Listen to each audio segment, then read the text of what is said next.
Bueno, efectivamente, nosotros le solicitamos a la ministra de Salud de la provincia una reunión a la que realmente accedió rápidamente y nos recibió junto con su equipo de trabajo, los doctores Bachetti y Garcilaso. Nosotros en realidad fuimos con tres cuestiones que queríamos charlar, conocer de primera mano la situación epidemiológica de la provincia, el proceso de vacunación, a partir de que por supuesto lleguen las vacunas, cómo iba a realizarse, poner a disposición la infraestructura de nuestra organización sindical, que tenemos presencia en los 17 departamentos de la provincia para colaborar en todo lo que sea necesario. Y en ese marco, bueno, fuimos recibidos por la ministra, tuvo un gran reconocimiento a nuestra organización sindical, a ACMER, porque durante este contexto de pandemia hemos puesto a disposición de salud nuestra casa en Colón, en San Salvador, en Ibicuí, donde se han alojado pacientes, personas que tuvieron contacto estrecho con pacientes de COVID o de enfermos de COVID con bajos síntomas. Entonces, un agradecimiento de la ministra para esta definición que tomó el sindicato de profundizar nuestras prácticas solidarias y bueno, realmente da gusto esta forma de trabajo porque la verdad lo pudimos articular y de una manera seria, con un convenio de por medio, donde estaban y se establecieron las responsabilidades tanto de salud como de ACMER. Marcelo, ¿cuál es la postura de ACMER respecto de la vuelta a la presencialidad en el ciclo lectivo 2021, pensando en lo que se supone va a ser un sistema bimodal con esto de mitad presencial, mitad virtual? ¿Cuál es la postura de ACMER del regreso a las aulas? Bueno, nuestra postura tiene que ver fundamentalmente con ser claros en dos cuestiones. Que la defensa de la escuela pública es una bandera histórica de las organizaciones sindicales docentes y esa defensa de la escuela pública incluye, por supuesto, a la escuela como el ámbito natural donde se desarrolla el proceso de enseñar y aprender.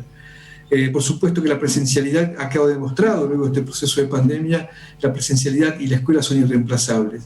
Más allá del fenomenal esfuerzo que hemos hecho los trabajadores de la educación para sostener la escuela pública, para acompañar pedagógicamente a nuestros alumnos en la virtualidad, donde no solamente pagamos de nuestros bolsillos los servicios de Internet, sino que además pusimos a disposición nuestros propios recursos tecnológicos.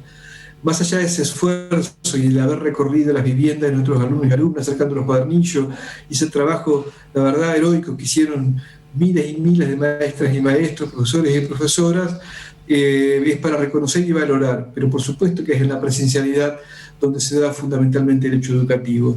Ahora, esa presencialidad de la que nunca pusimos en duda, algunos quieren de alguna manera apropiarse de algunas banderas y cuando fueron gobierno subejecutar los presupuestos educativos, clausuraron las paritarias, no construyeron jardines, no construyeron escuelas, y ahora resulta que están preocupados por la educación pública, decirle que en los sindicatos docentes siempre la defendimos y entendemos la presencialidad como una cuestión central. Ahora, lo que decimos, que en un contexto de pandemia, esa presencialidad debe darse en un contexto donde sigamos cuidando la salud y la vida de los alumnos, de las alumnas y de los trabajadores que concurrimos a las escuelas. Y para eso son fundamentales las condiciones de bioseguridad, las condiciones sanitarias, que posibiliten llevar adelante esa presencialidad que todos sabemos no va a ser como la que tuvimos hasta el 15-16 de marzo del año pasado, sino con determinadas características.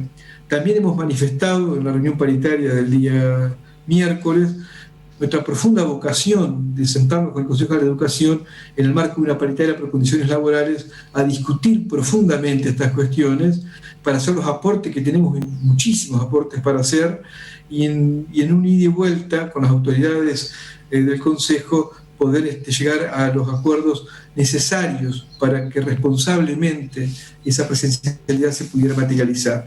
Pero me da la impresión de que esa posibilidad está muy lejana, lamentamos mucho porque nosotros estamos convencidos de que debemos ser absolutamente responsables en este contexto y debemos tratar de agotar todos los mecanismos de diálogo con todos los actores del sistema educativo, porque nadie discute la potestad del Consejo de la Educación como responsabilidad de gobierno, pero la educación, el sistema educativo tiene otros actores a los que de ninguna manera se los puede obviar, que somos los trabajadores, que es la comunidad educativa, todos tenemos cosas para decir. Así que bueno, la perspectiva nuestra es esa, buscar esas mesas y esos lugares de encuentro donde podamos sintetizar lo mejor para la educación de la provincia de Entre Ríos.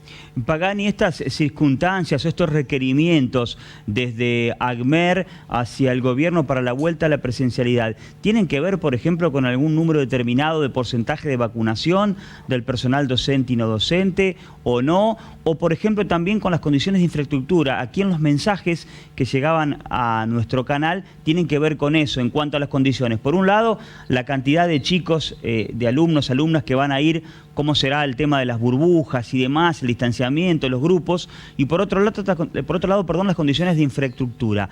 ¿Pasa por allí el reclamo, por estos dos puntos, vacunación e infraestructura? Yo creo que son las dos cuestiones.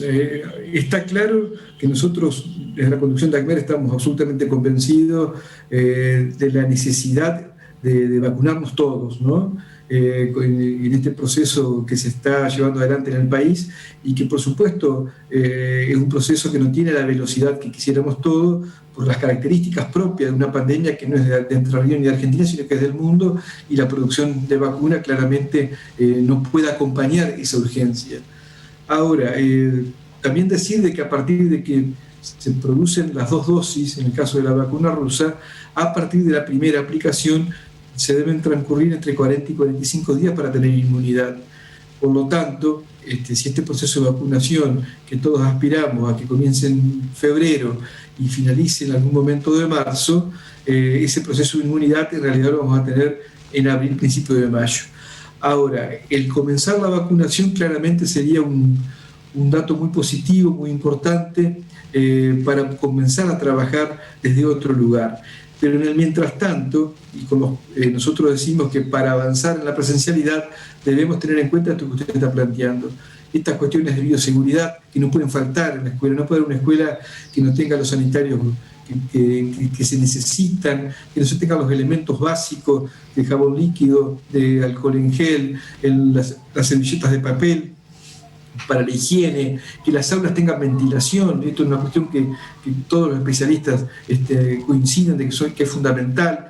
Pero por uno, si no nos ponemos de acuerdo en algunas cuestiones que son las que van a garantizar a esos grupos reducidos de alumnos que van a empezar la presencialidad, es una cuestión. Ahora, si no hay posibilidad de expresar, de plantear y de poder de alguna manera llegar a algunos acuerdos sobre esta cuestión, por supuesto que va a ser todo mucho más difícil. Pagani, usted recién decía de los tiempos de inmunidad a partir de la vacunación y decía, con los tiempos uno puede pensar en esos 30, 40 días de fines de marzo, principios de abril. Con esas fechas usted dice que se arrancaría el ciclo virtual y a partir recién de abril podría venir lo presencial, ¿o es solamente una suposición por lo que usted dice de los tiempos? Esto en realidad deberían ser los especialistas en el que opino. Yo soy profesor de historia, no soy médico. Lo que está claro que más allá del proceso de vacunación, los cuidados que hoy estamos teniendo no es una cuestión de que se terminan, y esto me parece que es importante que la población sea consciente. El coronavirus tiene una profundidad y una seriedad mucho más importante que creo que la que por ahí en general se está teniendo. En consecuencia, el proceso de vacunación va a ser fundamental porque vamos a lograr inmunidad. También eso tiene aristas, ¿no? El problema está con algunas personas de riesgo que no se van a poder vacunar. Bueno, tiene una cantidad de aristas, pero más allá de eso, el proceso de vacunación no va a significar que al otro día que estemos vacunados volvemos al 15 de marzo del 2020. Claro. Por eso es tan importante y tan necesario estos trabajos, la responsabilidad, el estar todos conscientes de esta situación para poder trabajarla en el conjunto y no llegar a confrontaciones que no le sirven a nadie. Le hago una más porque se ha hablado mucho de lo que será el proceso de vacaciones, el proceso de clases durante los días más fríos del año, porque tenemos solamente las vacaciones que son 15 días, pero tenemos clases durante mucho tiempo de frío donde están las aulas cerradas y usted hablaba de la ventilación. ¿Ya se planifica ese momento del año con la presencialidad? Bueno, eso la verdad, nosotros estamos esperando la semana semana que viene, que hay un compromiso del presidente del Consejo de recibir a los sindicatos docentes, porque claramente hay cuestiones que las sabemos por la prensa y que necesitamos precisiones de parte del Consejo General de Educación, como esta que usted está planteando. Necesitamos ese espacio para conocer de primera mano cuál es el esquema que está imaginando el presidente del Consejo General de Educación y su equipo de trabajo en este retorno a la presencialidad, para a la vez nosotros tener aportes y hacer preguntas. Pero estos espacios hoy no están, aspiramos a que estén la semana que viene, y está claro que, por lo que dice el viceministro de la provincia de Buenos Aires, es muy categórico cuando dice que la segunda ola o la tercera, ya no sabemos en qué ola estamos, de contagio en el invierno va a ser con de números increíbles. Por eso es tan importante llegar también con la mayor cantidad de la población argentina en procesos de vacunación. Todos estos escenarios, y el COVID lo ha demostrado, son dinámicos y cambiantes. Y porque son dinámicos y cambiantes, de vuelta necesitamos la mayor responsabilidad y los mejores canales de diálogo para poder trabajar en conjunto.